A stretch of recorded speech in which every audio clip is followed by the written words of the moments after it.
gaafii takkaan qaba ati kan na ilaalu jirtu ati kan na ilaalu jirtu mee yeroo takka saljeeti bilbila kee kanaas dhaamsite of dhageeffadhu. Maaliif dhageeffatta beektaa? Maaliif hin uumamne? Maalittiin jira? Maaliin ta'uu qaba? Maaliin barbaada? Lafa kanarratti maaliin hambisee deema?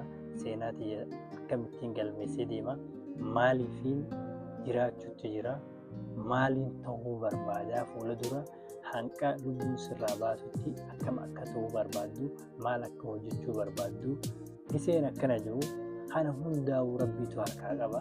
Garuu sababa atilleen waan takka kaayyoo takka qabaachuu qabda.